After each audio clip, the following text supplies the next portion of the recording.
자, 다섯 번째 썰 한번 가보도록 하겠습니다. 댓글 컨텐츠고 영상 제목. 제가 집을 비운 사이 제 친구들이 저희 집을 허락도 없이 함부로 이용했습니다. 라는 영상에 달린 댓글입니다. 이거 고민 사연이에요. 저번 주 주말에 있었던 사연입니다. 유튜브에 올라온 사연이에요. 좀 충격적인 사연이야. 뭐냐면 이 사연자분이 집이 서울이거든요. 서울인데 이분이 형제가 있습니다. 3남매인데 근데 한국에 본인밖에 없어요. 그러니까 서울에 그 본가에 이분밖에 없는 거예요. 왜냐, 이제 누나는 결혼해서 이제 나갔고 나머지 사람들이 이민 갔어요. 그래서 이 서울의 본가에 이분 혼자 있는 거야. 외롭지 않습니까? 그래서 그 본가 집에 그 친구 불러가지고 먹고 자고 했나 봐요. 예. 근데 문제가 뭐냐 하면 이 사연자분이 이제 일자리 구하기 위해서 서울을 떠난 겁니다. 본관 놔두고 지금 판 게 아니라 본관 놔두고 이제 다른 데 거처를 마련하기 위해서 오산 쪽에 이제 방을 알아보고 그쪽으로 이제 자취를 하는데 문제는 뭐냐 하면 그 친구들이 이제 그 사연자분 본가 서울에 있는 집에 비밀번호를 이제 눌러가지고 주인도 없는데 들어와 산 겁니다. 그것도 한 번이 아니라 여러 번씩. 열받지 않습니까, 여러분? 아니, 그냥 우리 집에 놀러 왔을 뿐이지 그게 마음대로 들어오는 의미는 아니잖아요. 그렇지 않습니까? 그래서 사연자분이 나중에 알고 이제 물어보니까 몇 번 이제 주인 없을 때 왔다 갔다 했다고 하더라고요. 그래서 사과를 받았는데 그 사람들하고는 뭐 앞으로 이제 좀 크게 만날 일이 없을 것 같아 얘기하는 거예요. 근데 제가 그 말 했습니다. 그분한테 사연자분도 잘못했다고. 사연자분도.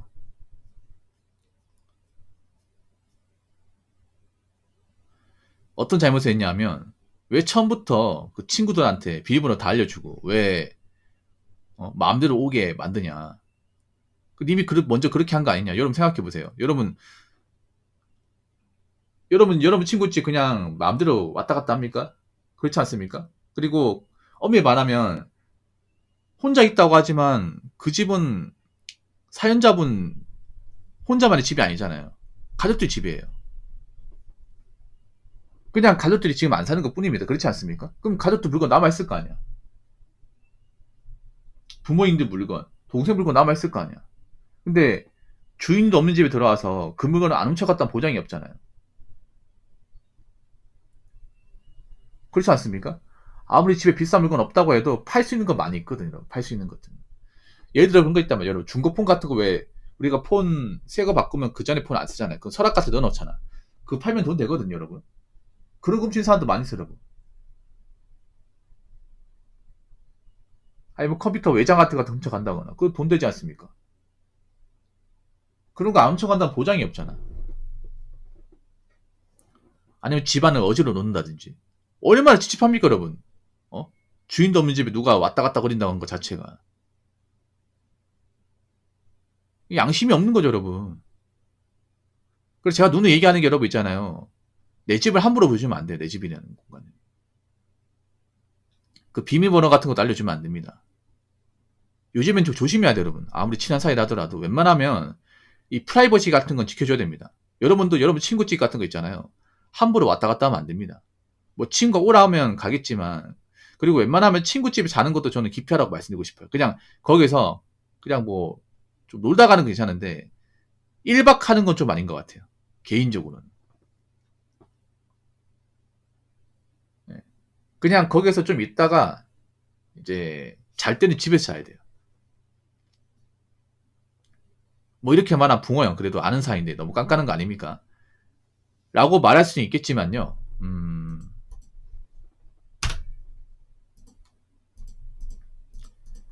제가 봤을 때는 이렇게 해야 돼요. 요즘 조심해야 됩니다. 여러분 그게 왜 그러냐면 여러분 그런 말 있어요. 아는 사람이 가장 무섭다. 네. 나에 대해 잘 아는 사람이 가장 무서워요. 왜냐? 나의 약점도 잘 알고 있기 때문에.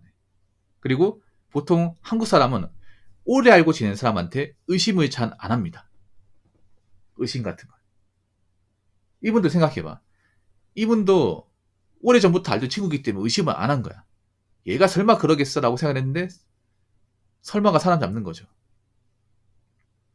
이 한국의 어떤 정문화 중에 가장 안 좋은 문화가 뭐냐 하면 익히 오래 알고 지낸 사람은 의심을 안 해요. 사기도 왜 당하냐. 오래 알고 지낸 사람한테는 신뢰하고 의심을 안 하기 때문에. 우리가 처음 본 사람과 계약을 틀면 뭐 여러 가지 검증 절차를 다 거치잖아, 맞죠? 그래서 처음 아는 사람한테 뭐 이제 눈탱이 맞는 경우 별로 없어요. 근데 오랫동안 알고 지낸 사람 눈탱이 많이 맞아. 그 왜 그러냐? 의심을 안 하고. 그 저 사람이 알아서 잘 해주겠거니 생각한단 말이야. 근데 그런 게 보통 통수를 세게 때리죠. 그렇지 않습니까? 그래서 나이 먹으면 가장 무서운 사람이 여러분 있잖아요. 오래 알고 지낸 사람이요. 오래 알고 지낸 사람. 우리 집 주소 알고, 우리 집 비밀번호 알고, 우리 집 물건 뭐 있는지 알고, 우리 식구들 누군지 알고. 이게 제일 무서워, 여러분. 그러니까 나이에 대해 뻔히 안다는 거. 나이 먹으니까 난 이게 불편해. 내 집 주소는 아니면 내 개인 정보를 뭔가 오래 알고 지냈다는 이유만으로 쉽게 아는 사람들. 이게 제일 무서워요, 여러분. 왜냐면 이 사람이 나중에 뭐 수틀린다거나 형편이 어려워지면 나에게 어떤 행동을 할지 모르기 때문에. 그래서 여러분, 보통 여러분들 집은요, 웬만하면 잘 보여주면 안 됩니다. 그리고 여러분도 마찬가지로 남의 집에 신세 지면 안 돼요, 절대로. 남의 집에서 먹고 자고 하면 안 됩니다. 나이 먹으려고 오히려 밖에서 보고 밖에서 끝내는 게 제일 낫습니다. 예. 그냥 밖에서 있잖아요. 밥 먹고 밖에서 끝내는 게 제일 깔끔해. 예. 그냥 치구치가 2차 하는 것보다 그냥 밖에서 만나서 그냥 밖에서 빠이빠이 하는 게 제일 최고입니다. 그래야 서로 이제 선 넘는 행동 안 할 거 아닙니까? 자, 댓글 한번 읽어보도록 하겠습니다. 이 썰 들으니 옛날 생각나네요. 저릴 때 엄마 막내 동생의 친구가 갈 데 없다고 해서 우리 집에서 며칠 지어줬는데 집이 아무도 없을 때 집안의 가구 서랍도 모두 뒤져서 돈, 카메라 등등 값 나가는 거 모두 훔쳐서 도망갔어요. 아무리 친한 사이래도 집에 들이지 마세요. 사람은 기본적인 악의 근성이 내포되어 있습니다. 돈 앞에선 인연 아무것도 아닙니다. 라고 적어졌습니다. 아, 참. 이게 그런 거죠. 전형적인 은혜를 원수로 갚는 거죠. 예. 저는 그런 말 싫어요. 뭐, 은혜를 베푸면 보답한다. 아닙니다. 인간은 은혜를 원수로 하는 경우가 상당히 많아요. 이것도 그런 거죠. 엄마가 솔직히 뭐 우리 집 방 없다. 미안하지만 남의 식구도 있어가지고 못할 것 같아 하면 상관없어. 이거 엄마 나쁜 거 아니야. 그렇지 않습니까? 거절할 수 있는 거잖아. 근데 엄마가 이제 얘기 들어보니까 너무 딱하고 불쌍해서 그래 좀 불편하더라도 며칠만 좀 데리고 있자 해서 도와준 거야. 안 해도 되는 건데. 그렇지 않습니까? 거부할 수 있는 건데. 얘 불쌍한데 우리 같은 사람이 안 걸어주면 어떡하겠냐. 엄마 얼마나 착해요. 얼마나 좋은 분입니까? 선의의 의도로 그렇게 한 건데 이 선의의 행동이 결국에는 악수가 돼버린 거죠. 이런 경우 진짜 많습니다. 그러다 보니까 오죽하면 이런 속다가 생겼습니까? 머리 검은 짐승은 거두는 게 아니라고. 거두면 안 됩니다, 여러분. 인간은요, 무조건 은혜에 보답하지 않습니다. 특히 요즘에는 은혜에 보답하는 사례가 별로 없습니다. 뭔가 내가 베풀면, 이 사람이 베푼 만큼 뭔가 해주겠다. 그런 게 없어요. 은혜 배신한 사례도 많습니다, 여러분. 야, 얼마나 허탈할까, 이게. 엄마하고 이제 집안 식구들은 그래도, 정말 딱해가지고, 정말 남의 식구인데 자기 식구인 것처럼 밥 챙겨주고 다 했을 거 아니야. 그렇지 않습니까? 이게 돈 때문에 있잖아요. 데미지 입는 게 아니라 배신감 때문에, 배신감 때문에. 예. 그러니까 엄마 입장에서 이제 딱하니까 거기 가면서 밥도 주고 재워주고 이제 뭐 빨래 같은 거 있으면 같이 해줬겠죠. 맞아. 빨래 돌리는 김에. 그러면서 그냥 여기서 그냥 정 붙이고 좀 쉬어라. 내처럼 생각을 해. 이렇게 하면서 편하게 해줬겠죠. 근데 그렇게 해줬더니 이걸 훔쳤어요. 나 이 사람 믿어가지고 그래도 성신성의껏 해줬는데 오히려 나한테 뭔가 큰 데미지를 입게 만드네. 이 배신감이 엄청 커요, 여러분. 이거 한번 겪잖아요. 사람 안 믿게 돼요. 이런 거 한번 겪으면.